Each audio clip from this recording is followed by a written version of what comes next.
Bueno, muchas gracias por estar acá. Esto es un trabajo conjunto con Hernán Carvajal y con Natalia Garviras, que llevamos ya un buen rato trabajando en esto, así que felices de recibir sus comentarios. Así como la motivación general ya estamos, ustedes me imagino que saben que estamos en este contexto como de erosión democrática, y hay crecientemente un foco en mirar como la respuesta que los ciudadanos pueden hacer frente a este proceso de erosión democrática y el freno que ellos pueden poner a este proceso, ¿ya? Pero aun cuando tenemos como esa esperanza de que los ciudadanos van a frenar esta erosión democrática, la evidencia se va acumulando de que en general la disposición de las personas a actuar como un freno ante esto es más débil de la que esperamos. Ya hay un montón de investigación. Nosotros en particular construimos bastante sobre el trabajo de Graham y Spolick, no sé si lo conocen, es un paper súper interesante. Y esto creemos que es de especial relevancia para Latinoamérica, que es una zona donde tenemos como un historial de problemas con la democracia, ¿ya? Entonces, hemos visto ataque a la democracia liberal, y acá nos estamos refiriendo específicamente a la idea liberal de democracia, es decir, un sistema donde hay elecciones frecuentes, con información, con peso y contrapeso, etc. Y esto lo hemos visto en países tan variados como Hungría, Estados Unidos, El Salvador, y en muchos otros lugares del mundo, y en particular nos vamos a concentrar en el caso de Perú. Cuando en diciembre de 2022 el expresidente Pedro Castillo anunció, él llevaba un proceso largo de disputas muy fuertes con el Congreso, y anunció que iba a cerrar temporalmente el Congreso, que decretaba un estado de emergencia constitucional, estableció toque de queda y dijo que iba a reorganizar el Poder Judicial y la Corte Constitucional, o sea, como todas las características de lo que se conoce como un autogolpe, ¿ya? Las cosas para Pedro Castillo no le funcionaron bien, el Congreso lo destituyó, fue arrestado, y en fin, como una historia no exitosa de intento de autogolpe, pero lo que nos interesa es ver cuál es la respuesta que los ciudadanos van a tener ante esto, ¿ya? Y justamente lo que vemos es que encuestas de la época, esto son una encuesta de Ipsos que se hizo en Perú, muestran que aproximadamente un tercio de la población estuvo de acuerdo con el intento de Pedro Castillo de cerrar el Congreso, intervenir la Fiscalía, el Poder Judicial, etcétera, todo lo que él intentó hacer. Y es cierto que sigue siendo una minoría, o sea, había un 63% que no lo apoyó, pero no es un número insignificante. O sea, si ustedes se dan cuenta, basta que cambiemos a 15% de la población de estar en desacuerdo a estar de acuerdo para que ya sea una mayoría, ¿ya? Entonces, esto creemos que es algo que amerita ser estudiado. Y lo que nos proponemos en este proyecto es, por una parte, tratar de explicar las respuestas de los ciudadanos a esta movida antidemocrática del mundo real.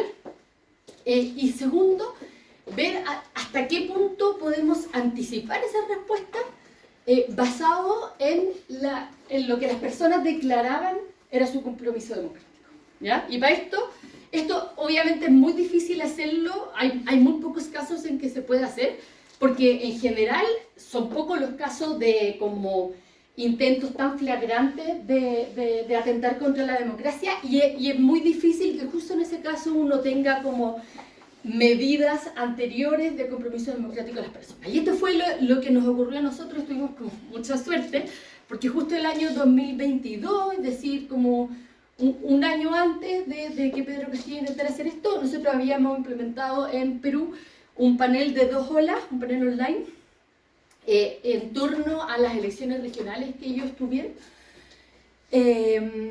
Y luego fue el intento de autogolpe, y después del intento de autogolpe implementamos una tercera ola, los mismos participantes. Obviamente perdimos muchos de ellos, no los pudimos recuperar, pero recuperamos alrededor de la mitad de la muestra. Y creemos que esto es como un setting súper único para tratar de entender el compromiso democrático, especialmente como del de los perdedores, ¿cierto? Porque obviamente si yo siempre fui opositora a Pedro Castillo, es súper fácil criticarlo cuando él intenta hacer un autogolpe, pero si yo lo apoyaba, es más costoso. Entonces, esto, para que se hagan una idea, nosotros acá recolectamos los datos de la primera y la segunda ola. Acá vino el intento de autogolpe. Ahí fueron como meses muy caóticos, con muchas protestas. Y nosotros hicimos la tercera ola acá en julio. ¿Por qué no la hicimos acá? Porque uno se demora en reaccionar y en juntar los fondos, y etc.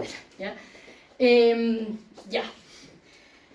¿Cuál es el diseño de la investigación? Entonces, nosotros tenemos este panel implementado por NetQuest, que es una compañía que hace este tipo de cosas en muchos países del mundo.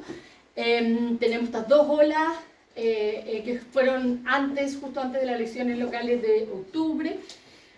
Con la segunda ola tenemos como 1.500 personas que contestaron las dos olas.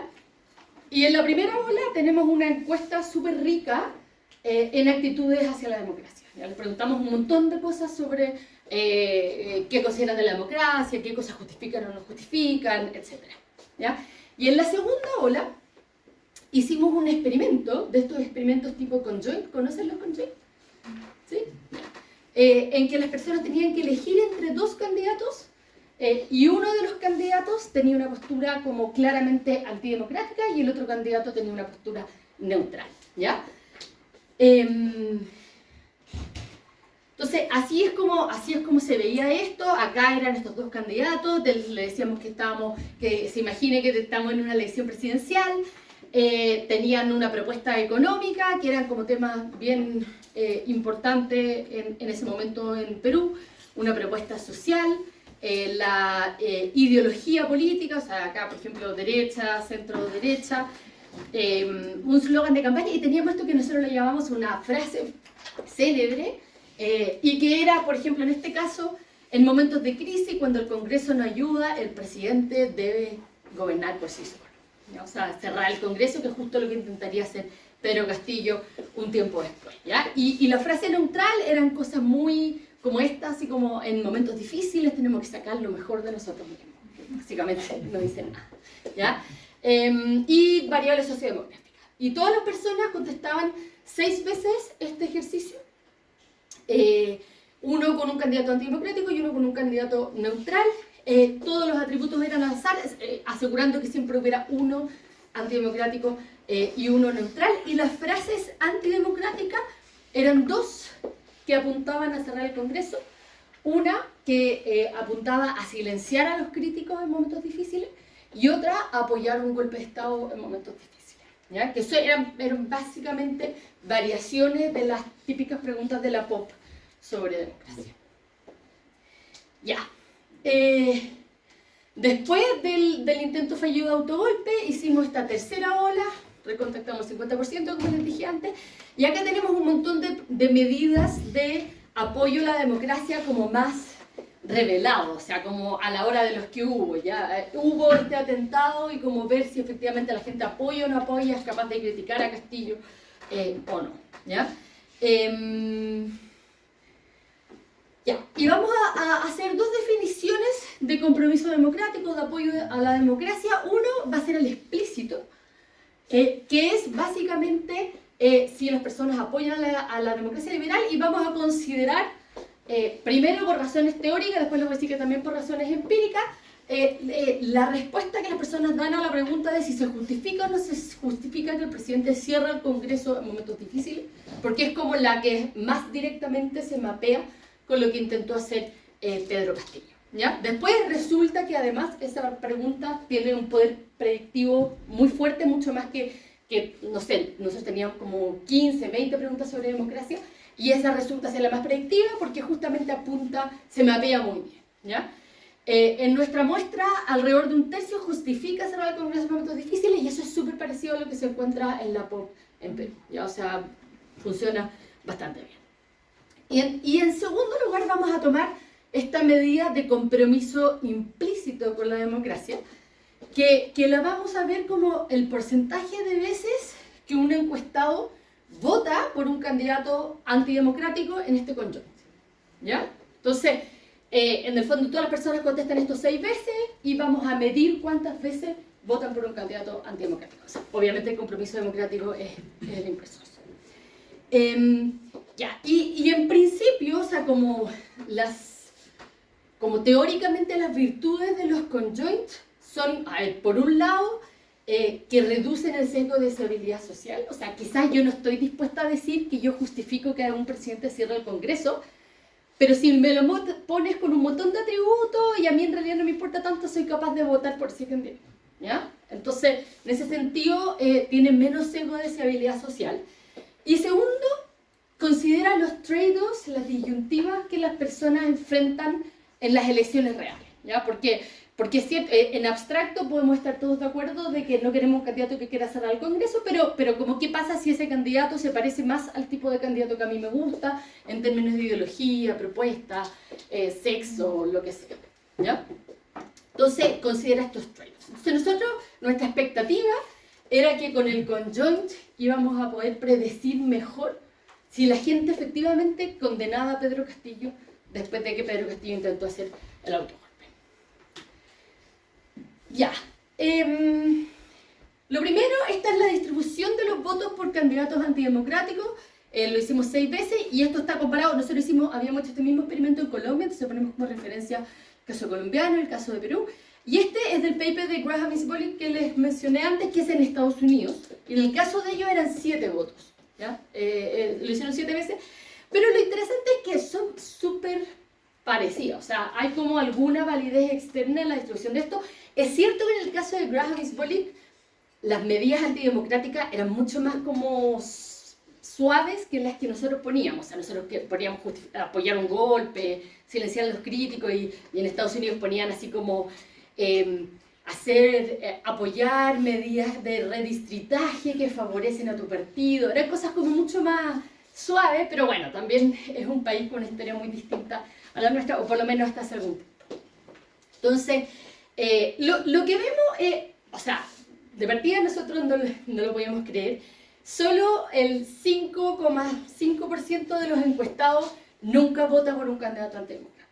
¿Ya? O sea, esta es la distribución, y si se fijan, no es muy distinta a la distribución de si yo tirara 6 veces de una manera al aire. ¿Ya? Entonces, como que de alguna forma esto nos sugiere que al menos en este conjoint, como que la gran mayoría de la gente está dispuesta a votar por un candidato que quiere cerrar el Congreso o que quiere silenciar a los críticos bajo algunas circunstancias. ¿Ya? O sea, como que todos, o casi todos, son como una persona que está dispuesta a apoyar un candidato antidemocrático potencialmente. ¿Ya? Y lo otro es que, además de que se parece a los resultados para Estados Unidos, es internamente consistente. ¿Ya? Y aquí les voy a dar una muestra de esto. Acá lo que mostramos es la distancia relativa del individuo que contesta la encuesta al candidato antidemocrático respecto del candidato democrático. ¿Ya?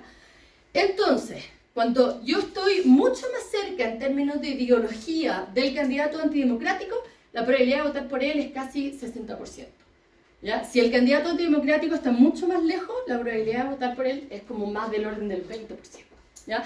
Y esto nosotros lo replicamos para hacerlo en términos de cercanía a la política económica, a la política social. O sea, aquí voy con esto, que los resultados hacen sentido. Acá no parece ser el caso que las personas hubieran estado respondiendo esto al azar, sino que hace sentido, dadas las preferencias de las personas, cómo se comportan en términos de su probabilidad de votar por el candidato antidemocrático. ¿Ya?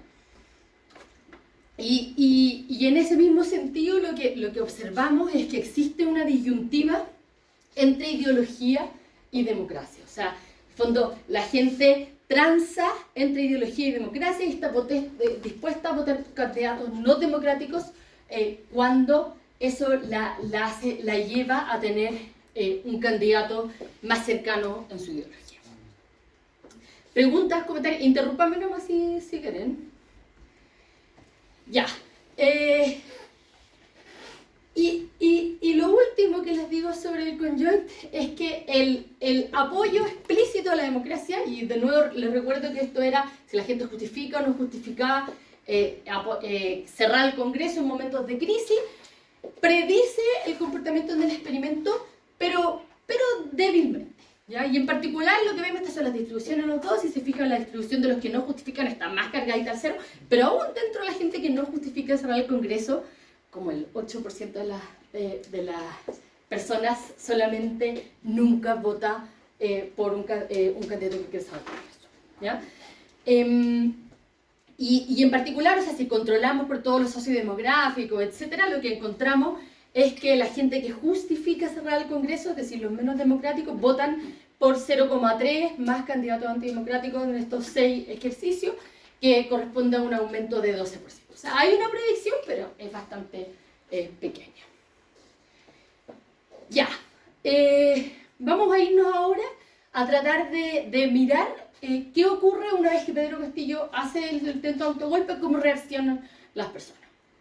Si lo primero es como, si usted está de acuerdo o no está de acuerdo en una escala del 1 al 7 con que Pedro Castillo haya querido cerrar el Congreso, y lo que vemos es que hay bastante gente que lo condena, pero hay un montón de varianza también. O sea, hay un montón de gente que no condena y de hecho el grado de apoyo es como el 30%. Si se acuerdan, es bien parecido a los datos que les mostré de Ipsos. Pero si hilamos un poquito más fino y lo separamos por las personas que nosotros en el baseline nos habían dicho que habían votado por Castillo y los que no votan por Castillo, lo que vemos son respuestas súper diferentes, y esto como es un poco lo que podíamos anticipar, que las personas que votaron por Castillo apoyan mucho más, de hecho el 61% de ellos apoya esta medida, comparado con el 19% de las personas que no votaron por Castillo. ¿Ya? Y esto, de nuevo, pues, es consistente con un montón de literatura, como el trabajo de Graham y Spolsky en Estados Unidos, etc. ¿Ya? Pero si hilamos todavía más fino, vamos a mirar acá, esto es la evaluación del presidente Castillo en el baseline, y lo vamos a separar entre la gente que justificaba y no justificaba cerrar el Congreso en el baseline. ¿Ya? Y lo que encontramos de nuevo es lo mismo, o sea, a mayor evaluación de Pedro Castillo, hay un mayor apoyo al intento de autogolpe de Castillo, pero lo que vemos es que a lo largo de la distribución, la gente que no justificaba cerrar el Congreso apoya menos lo que quiso hacer Pedro Castillo. O sea, no es irrelevante si lo que la gente nos dijo en el baseline respecto de su compromiso explícito a la democracia para efectos de si van a condenar o no lo que hizo Pedro Castillo. Y otra variable que vamos a mirar, que también creemos que es bien interesante, que les preguntamos a la gente en esta tercera ola, si creen que cerrar el Congreso es democrático. No ya si se justifica o no, sino si es democrático, ¿ya? Y nos vamos a concentrar solo en las personas que en el baseline nos habían dicho que no se justificaba cerrar el Congreso, ¿ya? Y lo que vemos es que, sobre todo dentro de los votantes de Castillo, hay un número importante de personas que ahora antes no lo justificaban, pero ahora no solo que ahora lo justifiquen, sino que nos dicen que es democrático, ¿ya?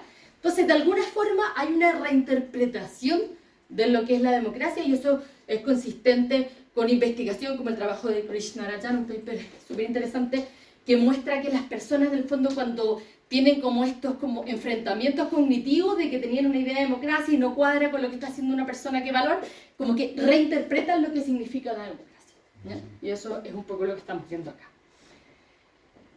Ya. Y para tener una idea un poco más profunda de los cambios en los valores democráticos de las personas después del intento de autogolpe, lo que vamos a hacer es usar el método de diferencia en diferencia. En realidad acá no es un método de diferencia en diferencia así puro, por varios motivos. Primero, acá pasaron un montón de cosas. O sea, entre la segunda y la tercera ola hubo protestas, hubo violación a los derechos humanos, en fin, un montón de cosas. Y además, acá en el fondo, los castillistas, uno puede decir que fueron los que como que sufrieron una confrontación mayor entre sus distintos valores, pero todo el mundo fue tratado, ¿cierto? O sea, incluso los no castillistas también recibieron un tratamiento cuando su presidente intentó hacer un autogolpe. Y entonces, no es propiamente un diff, pero lo vamos a usar como un método estadístico para comparar los cambios relativos en las visiones de antes y después, ¿ya? Entonces, vamos a hacer un diff in diff tradicional, donde la variable de tratamiento corresponde a haber reportado que uno votaba por Castillo en el baseline, y vamos a mirar a todos los outcomes distintos de visiones de la democracia que teníamos en las distintas olas, ¿ya? Y con efectos fijos. Sí, tenemos algunos placebos que funcionan, lo que siempre es bueno. Por ejemplo, entre la primera y la segunda ola no encontramos ningún efecto, entre comillas. Tampoco encontramos efecto entre la primera y la tercera ola en ideología. ¿Ya? Loreto, y el control serían los que no reportaron Castillo en el baseline. Exacto. Ya. Sí. Sí. Ya. Entonces, estos son los como pseudo diff in diff, le puse ahí. Y lo que vemos es que hay una caída súper importante en considerar que la democracia es el mejor sistema de gobierno. Esto, si se fijan, es como en más de un cuarto de desviación estándar, los outcomes están todos estandarizados. Entonces, más de un cuarto de caída en considerar la democracia el mejor sistema de gobierno, y también como de ese orden de magnitud de estar menos satisfecho con la democracia. O sea, los castillistas se volvieron, respecto de los no castillistas, menos comprometidos con la democracia y más insatisfechos con la democracia, que obviamente es una cuestión problemática. Y esto es como la contracara, no sé si conocen el estudio de Cohen y coautores en Brasil, que hace como el mismo ejercicio, pero que tiene un caso como exitoso de una movida iliberal, que es cuando gana Bolsonaro, y encuentra exactamente lo contrario para este caso exitoso. Y en este caso donde las personas con un líder iliberal perdieron, encontramos lo contrario, ¿ya? Como la contracara. No encontramos efectos en la preferencia por democracia directa, y encontramos así como marginalmente significativo, en algunos casos, una reducción en los índices de confianza, ¿ya? Entonces esto obviamente se vuelve, o sea, hace como más problemático el problema de erosión democrática, en particular porque las personas que votaron por Castillo eran personas que ya en el baseline tenían menor compromiso democrático. O sea, esto amplió la brecha en términos de compromiso democrático en la población. Ya, ¿preguntas, comentarios? ¿No? Y este sería el efecto del shock, o sea, la idea del autogolpe, ¿no es cierto? Esa es como la idea que quiere capturar. Exacto. Yeah. Ahora, de nuevo, es un súper bundle, Sí. porque igual hubo todas las protestas, todo, en fin. Sí. Oye, y ¿Sí? los que no apoyan a Castillo al comienzo, ¿se volvieron más partidarios de democracia después? Que en el fondo esto es el cambio relativo de unos versus otros. Entonces, en realidad no te puedo decir si estos se volvieron más democráticos o los otros menos, pero lo que es que los castillistas en relación a los no castillistas se volvieron menos democráticos. Pero controlar las diferencias entre los dos previos al shock. Sí. Es importante. Sí. O sea, hay efectos fijos de individuos. Sí. Sí. Y de tiempo, digo. Sí, ya. Entonces, lo que vamos a hacer ahora es como... Nosotros tenemos estas respuestas que las personas tienen ante el intento de autogolpe de Pedro Castillo, y lo que vamos a ver es como en qué medida podríamos predecir esas respuestas según lo que estas personas nos habían dicho sobre la democracia en la primera ola y cómo se habían comportado en el conjoint en la segunda ola, ¿ya? Entonces, como, ¿qué capacidad predictiva tenemos de la respuesta ante los problemas democráticos? Entonces, lo primero que vamos a hacer es como una mirada muy agnóstica. Metimos como todas las variables sobre democracia, variables sociodemográficas, y usamos las técnicas como de Lazo. ¿Conocen los métodos Lazo? Sí. El método Lazo, y tomamos estos mismos dos outcomes que estábamos viendo antes, si la gente está de acuerdo con lo que intentó hacer Pedro Castillo, y si consideran que el Congreso es democrático. ¿Ya? Siempre haber votado por Castillo es súper predictivo. Si esto lo separamos, lo estimamos por separado para castillistas y no castillistas, los resultados son súper consistentes. Y si se fijan en los dos casos, el Lazo selecciona la variable de si se justifica cerrar el Congreso. En el primer caso selecciona un conjunto de otras variables que en particular son si la democracia es el mejor sistema de gobierno, si se justifican las protestas y si el Congreso es esencial. pero lo interesante es que esta variable que apunta directamente a la acción es capturada en los dos casos, ¿ya? Y metiéndonos un poquito más en detalle, acá en el fondo tomamos esa variable y vamos a estimar el grado de acuerdo con lo que intentó hacer Pedro Castillo y con si el Congreso, cerrar el Congreso es democrático. Y de nuevo, votar por Castillo es súper predictivo, ¿ya? Pero lo que es interesante es que fíjense que justificar cerrar el Congreso también es súper predictivo y de hecho tiene un coeficiente mayor a ser castillista, ¿ya? O sea, yo haber dicho que yo no justificaba cerrar el Congreso o justificaba cerrar el Congreso me ayuda a predecir mejor la respuesta que voy a tener ante estos eventos que si yo voté o no voté por Castillo. ¿Ya? Esto yo lo encuentro súper notable y súper reivindicador de la encuesta. Entiendo súper bien lo que quieres decir, pero puedes profundizar un poco más porque lo que está jugando un poco es como behavior, ¿no es cierto? El indicador de behavior versus un indicador que mide una preferencia, ¿no? Sí, voy a seguir profundizando. En la segunda columna metemos todas las variables que seleccionó Lasso. O sea, ¿se acuerdan que esta estaba seleccionada en los dos casos y acá seleccionado una serie de otras variables? Las metemos todas. Casi todas, o sea, esa no, pero estas sí resultan predictivas. Pero fíjense que apenas cambia el R cuadrado, ¿ya? O sea, en el fondo, como que casi toda la capacidad predictiva está explicada por la variable de si se justifica cerrar o no el Congreso, ¿ya? Y ahí de nuevo, para los que les gustan las encuestas, a mí me gustan mucho las encuestas, como que nos sugiere que si queremos saber cómo la gente va a responder respecto a una acción concreta, preguntemos sobre esa acción concreta. Más que preguntas abstractas como si la democracia es el mejor sistema de gobierno. ¿Ya?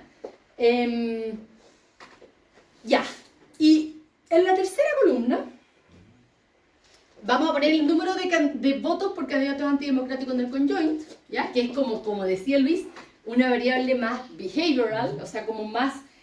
Sigue siendo una respuesta en una encuesta, pero es un poquito más de comportamiento que simplemente lo que yo declaro que si justifico o no justifico algo.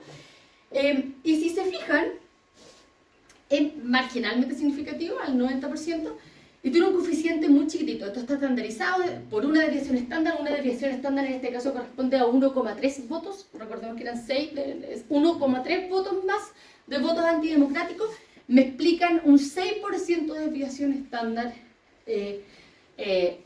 sobre esta variable, ¿ya? O sea, eso es, por una desviación estándar, es como más o menos un efecto, no es un efecto, pero un coeficiente de 1/10 del que corresponde a la variable explícita de lo que contestaron las encuestas respecto de si justifican o no justifican cerrar el Congreso.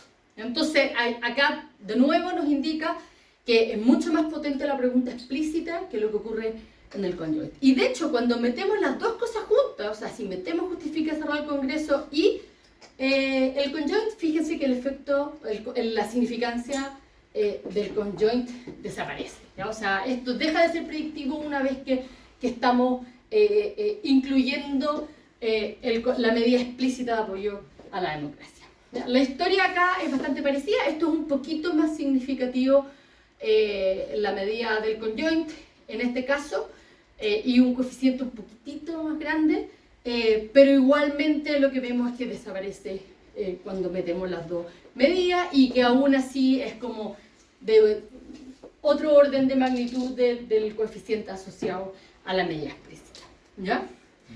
Un último comentario que hago respecto a esta tabla es que fíjense, los R cuadrados nunca son demasiado altos. O sea, esto como que nos da un montón de esperanza respecto del potencial que tienen las encuestas para predecir este tipo de respuestas, pero al mismo tiempo hay un montón de varianzas no explicadas, ¿ya? O sea,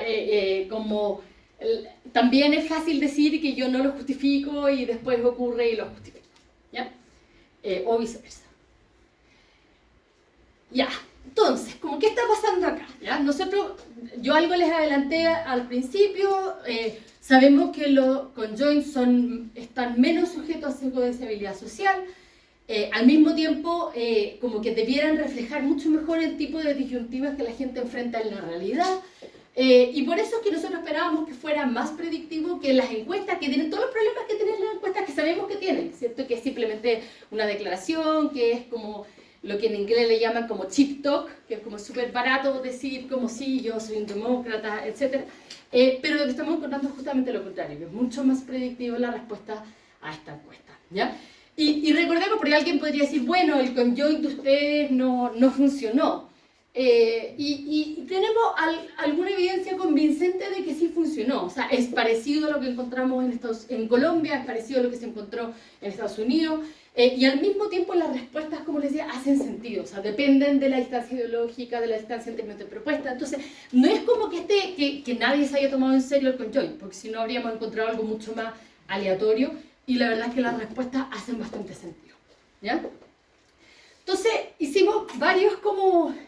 Le dimos mucha vuelta y de hecho si tienen más ideas de cosas para hacer, son muy bienvenidas de qué podría explicar este como resultado que yo no esperaba. Entonces, lo primero es que refinamos nuestra medida de apoyo implícito a la democracia. Primero, por ejemplo, nos tomamos solo con los candidatos que querían, del conjoint que querían hacer al Congreso, sacamos los que querían silenciar a los críticos, los que querían hacer el golpe, y los resultados no cambian.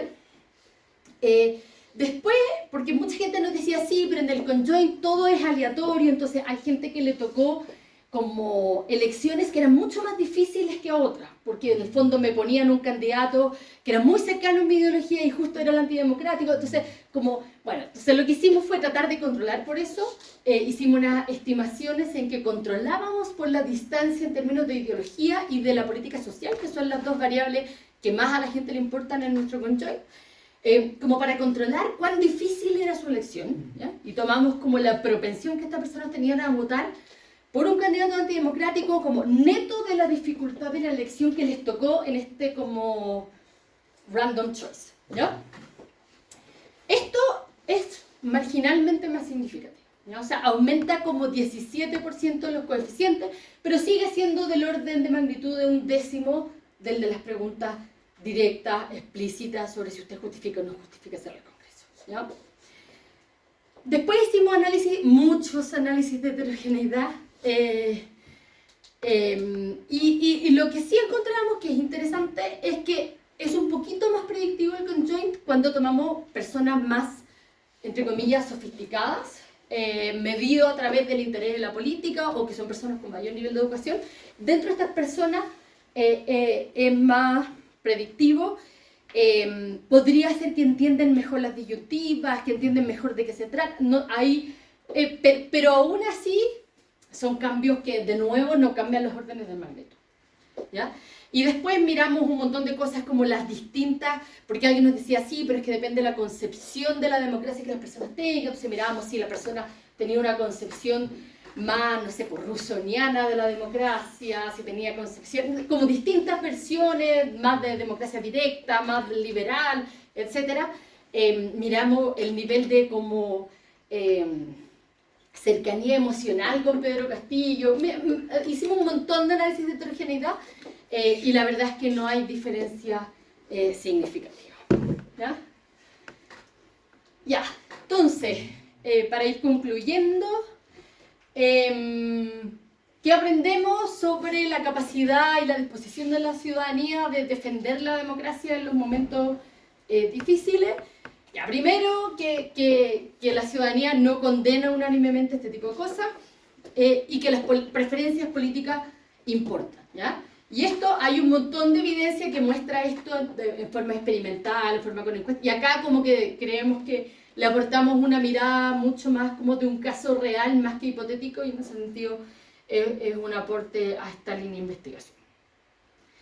Después, que las personas ajustan sus valores democráticos, como les decía, hay como una reinterpretación de qué es democracia para hacerlo calzar con aquello que hacen los líderes que a mí me gustan, y en ese sentido, de nuevo, estamos aportando evidencia más del mundo real al trabajo de Krishnarayan, que lo hace de forma mucho más hipotética. Después, encontramos que los votantes de Castillo terminan con menores niveles de confianza, menos convencidos de la democracia como forma de gobierno y menos satisfechos con cómo funciona la democracia. Y de nuevo, esto yo les decía, es como la contracara de los resultados de Cohen y coautores en Brasil. Y de nuevo es preocupante en el sentido que aumenta las brechas respecto del compromiso democrático en una sociedad que ya tiene suficiente como estrés en términos de erosión democrática. Ya, y respecto de la capacidad de anticipar las respuestas de los ciudadanos, primero, las encuestas sí predicen el comportamiento, en el fondo, las respuestas que las personas tienen ante este tipo de eventos, que son de una forma similar o incluso mayor a ser castillista, a ser votante de Castillo. La evidencia conjunta que tenemos nos sugiere que las preguntas precisas sobre acciones concretas parecen ser más útiles que las preguntas abstractas generales, como si usted considera que la democracia es la mejor forma de gobierno. Pero aún así, como les decíamos, o sea, obviamente hay un montón de varianzas no explicadas o sea, no los podemos tomar como una prueba definitiva que las personas digan que no justifica cerrar el Congreso, de que efectivamente no lo van a justificar a la hora que un líder que les gusta lo haga. Y después los conjoint, los candidatos, los experimentos de elección de candidatos, predicen el compromiso democrático, pero la verdad es que de manera muy muy débil y mucho más débil que lo que lo hacen las encuestas en nuestro caso, ¿ya? Y esto creemos, o sea, como el poder mirar esto es algo que nadie lo había podido hacer, porque en realidad tuvimos mucha suerte. O sea, justo haber hecho este experimento y haber hecho la encuesta y Pedro Castillo intentara hacer un autogolpe, es como un escenario muy ideal. Y lo último, les quiero contar de cómo estamos siguiendo esta línea de investigación. Como les conté, nosotros habíamos implementado esta misma investigación, es decir, la encuesta baseline y el conjoint en Colombia también, justo antes de la elección presidencial donde fue electo Gustavo Petro. Y Gustavo Petro también ha estado haciendo acciones reñidas con la idea de una democracia liberal en otra escala que Pedro Castillo, sin duda. Pero en el fondo lo que vamos a hacer ahora, tenemos un trabajo que estamos ahora haciendo el piloto y entra la otra semana al campo, en el que vamos a hacer como un experimento en que le mostramos a algunas personas en una encuesta información respecto, aquí les puse todo, pero son 3 cosas de Pedro Castillo. Primero, que Pedro Castillo hizo como una campaña, Gustavo Petro hizo como una campaña de defender a Pedro Castillo con su intento de autogolpe. Segundo, que no sé si han seguido, están toda esta discusión sobre la consulta, que finalmente no se hace, pero él quería hacer una consulta popular para ir a una asamblea constituyente, que es algo que no lo permite la Constitución colombiana sin el acuerdo del Congreso. Yo lo quería hacer sin el acuerdo del Congreso. Y además tiene una serie de declaraciones muy contra la prensa. Entonces, en el fondo vamos a usar, algunas personas van a recibir información de estas 3 cosas y otras personas van a recibir un placebo que básicamente no entrega información, y luego vamos a tener las mismas preguntas sobre democracia, y lo que queremos ver en el fondo, si encontramos los mismos patrones de respuesta, obviamente considerando que lo de Petro es otra escala que lo de Castillo, pero que hay respuestas como condena a Petro que dependen de si las personas votaron por él o no votaron por él, si hay como una reinterpretación de los valores democráticos, igual que como nosotros lo encontramos acá, y después de nuevo vamos a mirar la capacidad predictiva de estas respuestas de las encuestas del baseline y del conjunto. Entonces ese es como el próximo proyecto que estamos en esta línea. Eso, feliz de recibir sus comentarios, preguntas.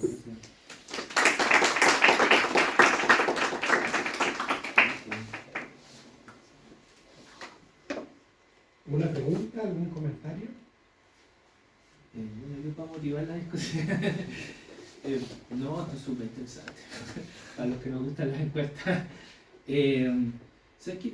Respecto al tema de la democracia, me daría como un temor, estoy pensando como, sobre todo en politólogos expertos en democracia, ¿qué piensan respecto al ítem este de justificar cerrar el Congreso? Teóricamente, ¿qué está capturando? No sabría, porque democracia es un gran tema, pero Sí. ¿cómo se han dado un poco vuelta a eso? Es una pregunta hiperclásica. O sea, están todas las encuestas de Sí, yo no sabía. sí, la POP. Ya, No, es súper pregunta clásica. Ya.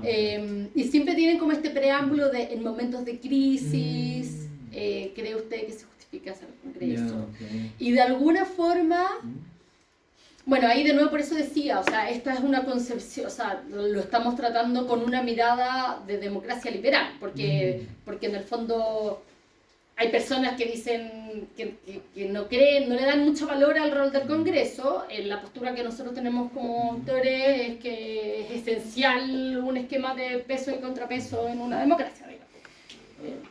Ya, súper. Sí. ¿Sí? Está buenísimo el trabajo, porque igual, claro, como que, igual esto lo menciona, como justo miden como cuando cierra el Congreso Pedro Castillo, y como demuestran muy bien este argumento, que claro, el de Susan, la autora de Dinamarca, que los ciudadanos como que racionalizan la democracia. Quizás no transan sus valores, pero dicen, ya, como esto sí es democrático, quizás porque está alineado con mis valores. Entonces, claro, mi pregunta va, quizá como politólogos, nosotros asumimos que la gente entiende qué es la democracia. No sé si la gente realmente lo entiende o sabe muy bien cuáles son sus cosas mínimas. Entonces, quizás faltó medir eso, o entender cómo eso puede cambiar con cada entendimiento de la democracia de la persona. No sé si... Sí, es un súper buen punto y de hecho le hemos dado N vueltas a eso. Como algo les comenté, nosotros jugamos como con análisis de heterogeneidad, los distintos análisis que hacemos según las distintas concepciones de democracia que las personas tienen en el baseline, como más apoyo a la democracia directa o qué sé yo, así distintas visiones de la democracia. Pero sí es interesante que, porque, o sea, de hecho la pregunta que resulta ser la más predictiva, que es esta pregunta de si usted justifica o no justifica cerrar el Congreso en momentos difíciles, como ni siquiera le estamos preguntando a la gente, ¿usted considera que eso es esencial en la democracia o no es esencial? O que, como si hay otras visiones, le estamos diciendo, ¿se justifica o no se justifica esto? ¿Ya? Y eso es lo que resulta ser lo más predictivo como a la hora de condenar a un individuo que quiere como cerrar el Congreso. ¿Ya? Y en ese sentido, a mí lo que me ha hecho reflexionar este proyecto, y yo trabajo mucho con encuestas, es como justamente por qué es tan difícil definir democracia. Y hay un montón de proyectos que en el fondo hay mucha, o sea, si es que nos vamos, no sé, desde Rousseau y mucho antes, como de qué es la democracia. Pero quizás si lo que nos interesa es como este contexto de como erosión democrática, quizás tampoco tenemos que meternos tanto en esa discusión. O sea, el tipo de acciones antidemocráticas que hacen los gobernantes es un repertorio bastante conocido, ¿cierto? O sea, hay como, no sé, 15 cosas que yo te diría son las clásicas. O sea, hay contra los medios, quieren cerrar el Congreso, restricciones de movimiento, no sé, pues, es como atentar contra el poder judicial. Entonces, como preguntemos directamente por esas cosas. O sea, si nosotros creemos que esas son las cosas problemáticas del contexto actual de evasión democrática y quizá como es un poco hacerle como un bypass a la discusión de qué es lo que la gente entiende por democracia, que me parece una pregunta súper relevante también, pero en el fondo no creo que sea la pregunta que estamos respondiendo acá. Hay un artículo que hace algo muy parecido que le pregunta a los que está correspondiendo a la encuesta cuál es como la institución o el mecanismo democrático más importante. Y después hacen como algo parecido y ven si están dispuestos a votar por un candidato que literalmente está rompiendo con ese mecanismo que dijeron que era importante. Y sí, también la gente está dispuesta a poder votar por ese candidato antidemocrático. Sí, claro, igual. Sí. Bueno, y es bien interesante, esto ya se escapa un poco de la presentación, pero nosotros al final de la tercera ola le preguntamos a la gente como preguntas abiertas, y una pregunta abierta que era como ya, ¿y usted qué consideraría que es antidemocrático? O sea, para la gente que decía que era democrático, o sea, Pedro Castillo intentó cerrar el Congreso, poner toque que a gobernar por decreto, o sea, como que ya, como si usted dice que eso es democrático, como ¿qué es antidemocrático para usted? Y la verdad es que la gente racionaliza muy poco, porque uno mira las respuestas y como que no decían mucho, ¿no? Y otra cosa interesante, porque también le preguntamos, como, ¿qué es lo esencial para usted de la democracia? Con preguntas abiertas. Y una cosa, bueno, de partida de nuevo, la gente racionaliza súper poco. Bueno, también quizá les da lata contestar tu encuesta, no sé, pero la gente no tiene concepciones tan elaboradas como las que tenemos nosotros, personas que estudiamos esto. Pero una cosa que sí nos pareció interesante es que hicimos miles de análisis de texto con esto y encontramos, por ejemplo, que la gente más educada tenía respuestas que eran mucho más institucionales. O sea, te hablaban de elecciones, de separación de poderes, de congreso, de qué sé yo. Mientras que la gente menos educada te hablaba como de objetivos que quería, como igualdad, justicia. Entonces, como que esta idea como de una concepción institucional de la democracia, que yo creo que es súper importante en la disciplina y también para entender el contexto de erosión democrática, está mucho más sentada en gente que tiene mayor sofisticación.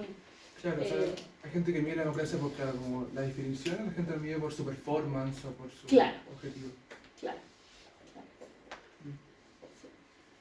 Oye, no sé si dijiste algo de eso, pero en el baseline la gente que apoyaba o apoyaría en ser el Congreso, la gente que apoyaba a Castillo, ¿se correlacionaba? O... Sí. En general la gente de Castillo tendía a apoyar más el cierre del Congreso. A ver, yo creo que ahí se mezclan estas cosas. O sea, de partida, Pedro Castillo ya llevaba enfrentado un montón de tiempo con el Congreso. Y también que en promedio era una población menos educada, digamos.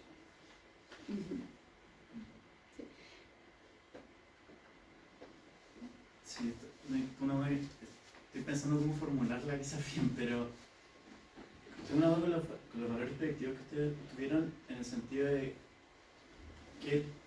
qué tanto de eso es explicado como por el contexto en el cual ustedes tomaron como...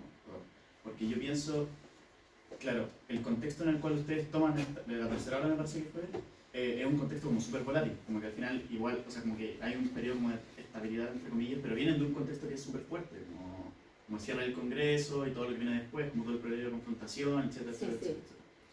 Entonces, como, ¿qué pasa? Es una pregunta abierta, María, pero no sé qué pasaría con un contexto donde quizá hubiera un mayor grado de estabilidad política y si los valores predictivos que ustedes obtuvieron como serían como tan semejantes o tan replicables a lo que ustedes obtuvieron en el contexto como de Perú.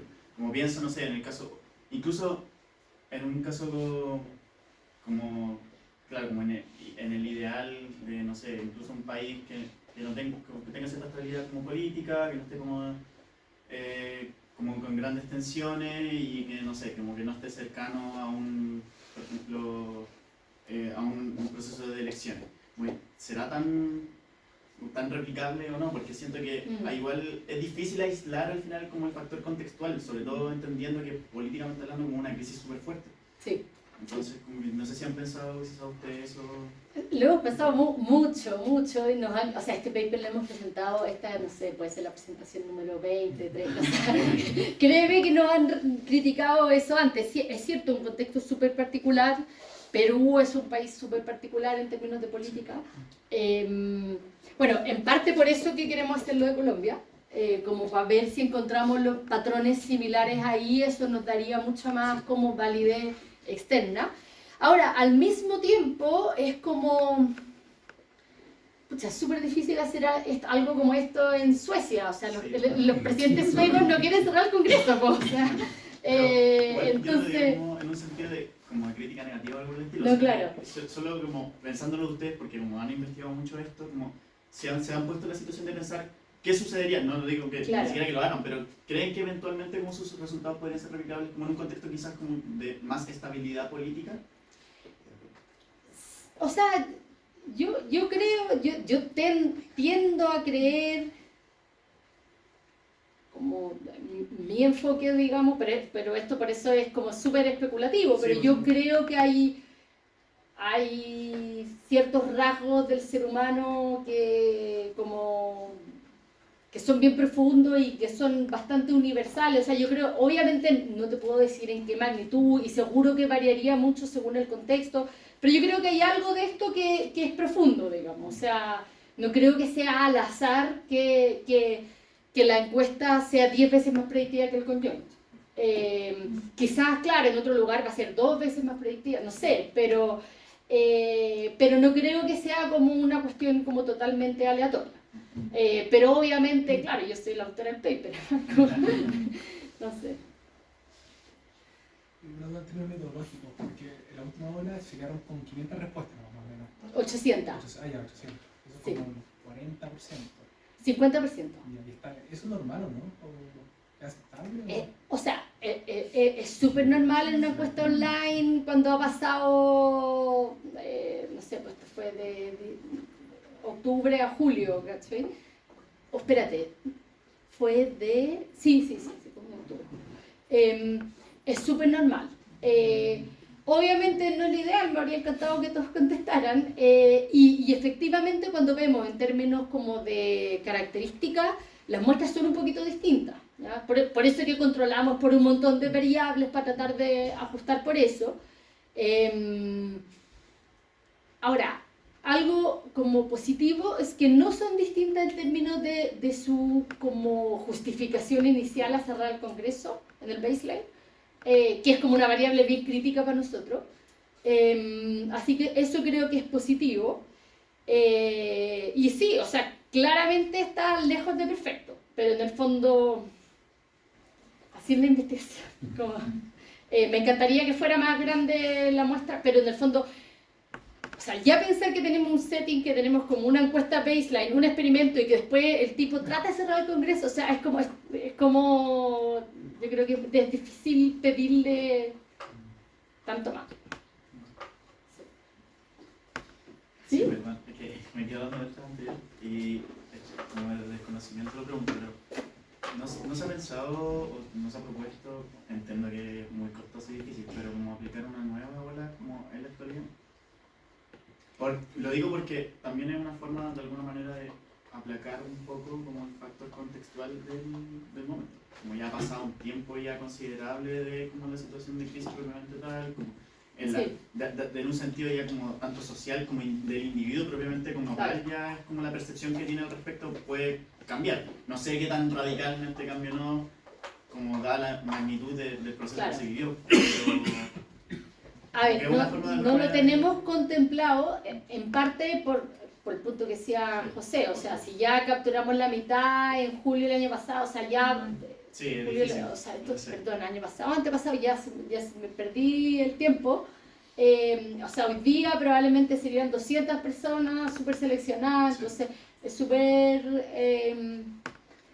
difícil. Ahora, ojo que igual, mira, voy a volver al timeline, porque es cierto que estábamos en una crisis, pero de alguna forma ya había pasado la peor parte de la crisis. O sea, en diciembre fue el intento de autogolpe, todo esto fue periodo de muchas protestas, marchas, violaciones a los derechos humanos, etc. Nosotros implementamos la encuesta acá, o sea, tampoco fue como que la hicimos ahí. ¿Sí? Gracias por la presentación. ¿Puedes volver a la última lámina? Sí. ¿A Petro? La con las conclusiones, creo. Esa. La última línea decía como la capacidad predictiva de... ahí tú dices en el fondo interpretan ustedes esto como la evidencia sobre la capacidad predictiva de la respuesta de la encuesta versus el experimento.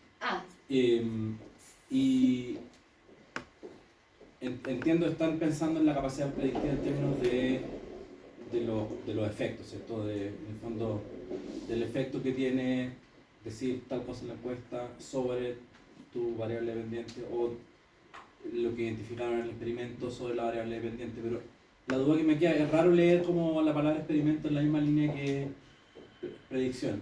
Generalmente uno piensa en los experimentos pensando en identificar efectos y predicción pensando en justamente como white hat problems versus beta hat problems.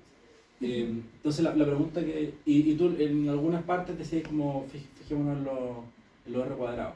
Entonces mi pregunta es, entiendo que están pensando en la capacidad predictiva como la predicción de la media en el fondo. Pero ¿han visto, por ejemplo, qué tanta heterogeneidad interna dentro de las categorías de tanto la respuesta al experimento como la respuesta a la encuesta existe? Porque también eso también es parte de lo que están capturando en el R cuadrado, midiendo predictibilidad en ese sentido, ¿cachai? O sea, en el fondo, por lo que entiendo, lo que ustedes llaman como que la encuesta tiene mayor capacidad predictiva, es que hay una mayor diferencia promedio entre la respuesta al outcome del grupo que dice que que no apoyaría un golpe o cerrar el Congreso y los que no, y los que sí. Pero me pregunto qué pasa dentro de esas categorías en términos del outcome también, ¿cachai? En el fondo, modelar la media y la varianza simultáneamente. Mira, Ambas son parte de lo que uno llama prediction, ¿cachai? Ese puede ser mi punto. claro. A ver, lo primero, la variable de justifica cerrar el Congreso es binaria. Entonces, como que... Claro, pero Sí. si tú miras, por ejemplo, en el fondo, el efecto de alguna manera está capturando, qué sé yo, un 70% de la gente que dice que se justificaría cerrar el Congreso, también está de acuerdo con lo que hizo Castillo y qué sé yo, un 30% de la gente que dijo que no, está de acuerdo con Castillo. Si tú miráis dentro de esas categorías, solo dentro de la gente que está... Ah, no, claro, no, olvidar, porque binario es lo mismo, media y varianza es lo mismo. La otra no, ¿cierto? La otra no es...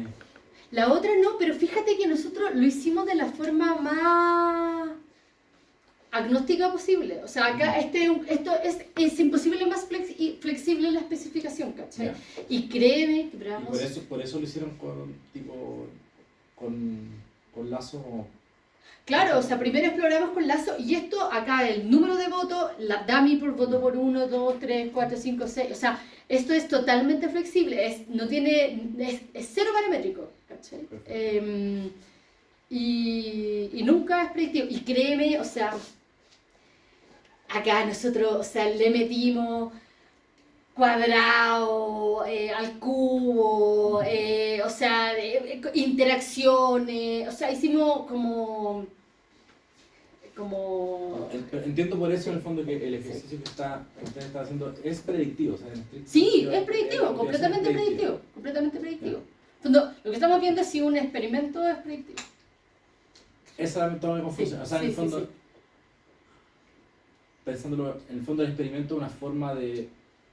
El experimento lo usan ustedes para tener una medida, otra medida. Exacto. Ya, ok. Que un poquito más, en la línea de lo que decía Luis, un poquito más behavioral. O sea, sigue no siendo behavioral porque al final igual es gratis contestar un conjoint, o sea, uno puede decir cualquier cosa y votar por algo muy distinto, pero sí, es otra manera y es una manera que teóricamente debiera tener menos sesgo de disabilidad social y además que considera como las disyuntivas, ¿cierto? Oye, y pensando en como esto como un ejercicio predictivo, o sea, está siempre en riesgo de overfitting de los datos. Han hecho tipo cross-validación, y típico como dejar un pedazo de una muestra fuera y estimar y después predecir los datos que no produjeron la estimación, el típico cross-validation, o sea, pensando como que las estimaciones que ustedes hacen a la hora de predecir no estén entrenadas los mismos datos que se usan para evaluar la predicción. Porque en el fondo mi confusión, o sea, me encantó el paper, pero como situándolo como es raro ver ejercicios propiamente predictivos en este contexto, como contexto como de pregunta académica, pero el estándar cuando se hace predicción es justamente no entrenar los datos en el mismo set que uno va a hacer la validación. Entonces, lo que Claro, pero es que no tenemos otro Z. No, pero lo que se hace generalmente... Sí, no, sí, yo sé, dejáis un validación. pedazo de la muestra afuera, pero ¿en qué sentido eso no? O sea, la pregunta que nosotros nos estamos haciendo es como, ¿de qué manera estos dos instrumentos me ayudan a entender si la gente condena o no condena a Pedro Castillo? O sea, como que Claro. a mí no me importa el tamaño de este coeficiente, o sea, no estoy diciendo como las encuestas predicen, Ok. ¿cachai? Como en el fondo, yo no veo de qué manera como una cross-validación acá no... O sea, no es que, no es tanto predecir outcome, es hacer la horse race entre estas dos cosas. Claro, y entender como si efectivamente, bueno, No, sí, sí. Igual le voy a dar una vuelta porque de repente no cuesta nada hacer uno de esos ejercicios, pero ahora, hemos estrujado los datos, o sea, como que hemos hecho todos los subconjuntos, las interacciones, la heterogeneidad, entonces es difícil que cambie porque además, en el fondo, el orden de magnitud es 1 a 10, entonces como que eso no te lo cambia dejando un cuarto de la muestra fuera. Sí, claro. ¿Sí? Una pregunta completamente de la ignorancia, especialmente en el tema de encuestas y sociología política, si se quiere. ¿Hasta qué punto es medible en una encuesta como esta el rol que pueden jugar las redes sociales en la erosión de la democracia, considerando los algoritmos y todo eso? Como, ¿qué tipo de información consumo afecta en como qué tan informado estoy respecto a lo que pasó, etcétera? Como, ¿cómo puedo medirlo yo en una encuesta como esta? O si es que es realmente medible. Hay un montón de literatura sobre eso, un montón de literatura. Si te interesa el tema, te recomiendo, hay un review de la literatura que ya debe tener unos 2-3 años, que está súper bueno, que lo hace un nombre ruso, algo así como Eliana Suravskaya, creo que está en JPE, en el Journal of Political Economy, súper bueno. Obviamente es muy difícil hacer algo así con encuestas porque todo es hiperendógeno, o sea, al fondo la gente que le interesa más la política sigue más las redes sociales y porque le interesa más tienen distintas visiones de la democracia, en fin. Pero hay estudios como bien interesantes, ponte tú, a ver, por darle algunos ejemplos,